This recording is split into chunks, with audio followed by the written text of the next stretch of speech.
एक धन्ना जी करके भगवान के भक्त थे, छोटे से थे। घर में संत आए, संत शालिग्राम भगवान की सेवा करते थे।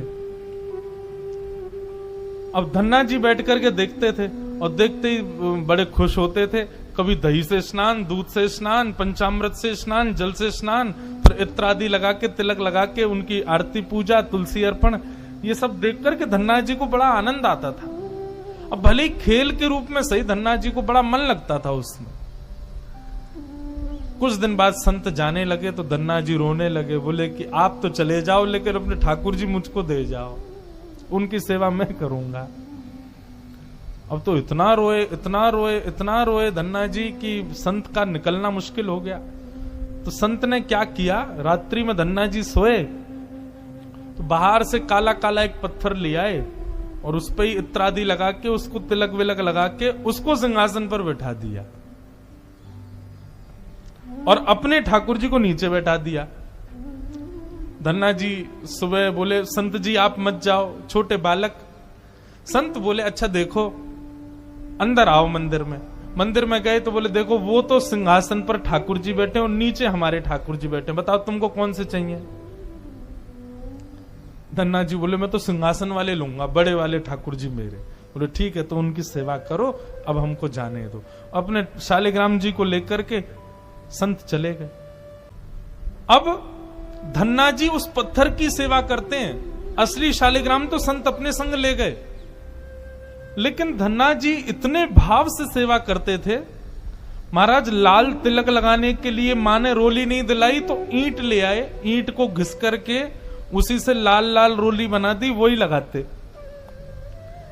भोग धराने के लिए फल तोड़ लाते। मतलब सेवा की व्यवस्था नहीं होती थी तो धन्ना जी कैसे ना कैसे करके करते थे। छोटे से बालक हैं, खेल खेल में सेवा करते थे।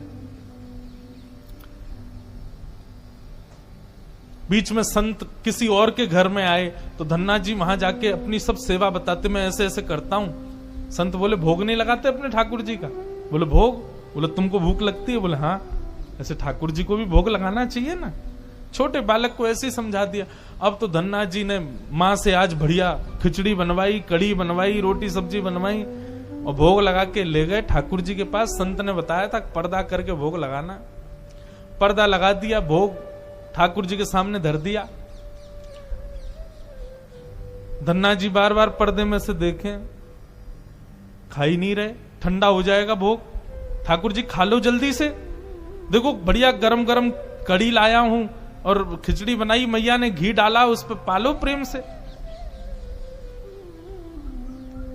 बहुत देर हो गई, ठाकुर जी नहीं पाए तो धन्ना जी वहीं लेट गए। बोले आप नहीं पाओगे तो मैं भी नहीं पाऊंगा, मैं भी भूखा ही रहूंगा फिर। अब इतना सहज सरल प्रेम धन्ना जी का, भूखे प्यासे धन्ना जी पड़े हैं नीचे, छोटा सा बालक है, ठाकुर जी से देखा नहीं गया। इतने में ही महाराज लेट गए धन्ना जी, उनको चटकारों की आवाज आने लगी। चटकारे, जैसे कोई आदमी को ज्यादा स्वाद आए तो अपनी उंगलियां चाटता है ना, तो जब चट चट आवाज आती है चाटने पर, ऐसे चटकारों की आवाज आई। धन्ना जी बोले, ये चटकारे कहां से आ रहे हैं। जैसे ही पीछे देखा पर्दा खोल करके तो नन्हे से बाल गोपाल प्रकट हो गए हैं और धन्ना जी के सुंदर प्रसाद को स्वीकार कर रहे, पा रहे हैं। असली शालिग्राम नहीं थे धन्ना जी के, पत्थर की सेवा करते थे, लेकिन भाव और विश्वास इतना ठाकुर जी के प्रति, ठाकुर जी प्रकट हो गए। अब धन्ना जी थोड़े बड़े हो गए तो घर की गैयाएं चराने जाते थे और अपने ठाकुर जी को जेब में धर के ले जाते थे। और गैया जब चरती थी तो पेड़ के नीचे बैठ के ठाकुर जी को निकाल लेते और कहते, ठाकुर जी अब कोई ना आए, प्रकट है जाओ। सो ठाकुर जी प्रकट हो जाते, धन्ना जी के साथ खूब लीला करते। एक दिन ठाकुर जी ने धन्ना जी से कहा, आज गाय चराने नहीं जाओगे। बोले आज हमारी बुआ जी आई हैं, घर में बहुत सारे मेहमान आए, आज हम नहीं जाएंगे।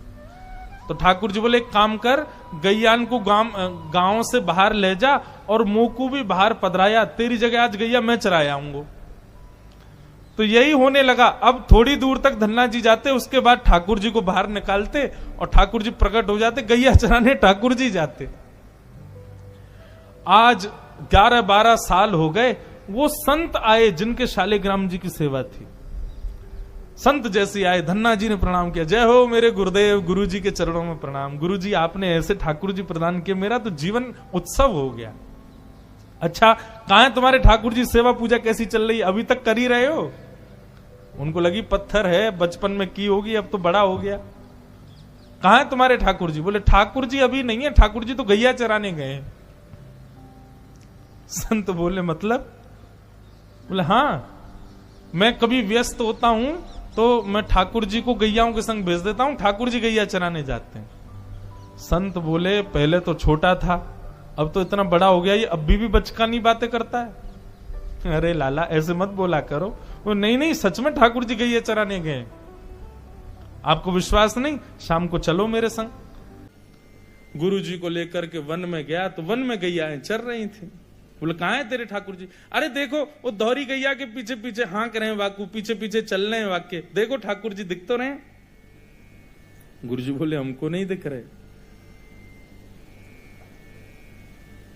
धन्ना जी दौड़ के ठाकुर जी के पास गए, बोले मेरे गुरु जी आए हैं, उनको दिख जाओ। भगवान बोले उनको नहीं दिखेंगे हम बस तुमको ही दिखेंगे, तुम्हारे सखा हैं, तुमको दिखेंगे, सबको थोड़ी दिखेंगे। अरे भैया ऐसा मत करो। क्यों? बोले आपको और मोको एक दूसरे से मिलवावे वाले तो गुरुजी हैं। गुरुजी यदि मुझको नहीं देके जाते आपको, तो आप मुझे कैसे मिलते?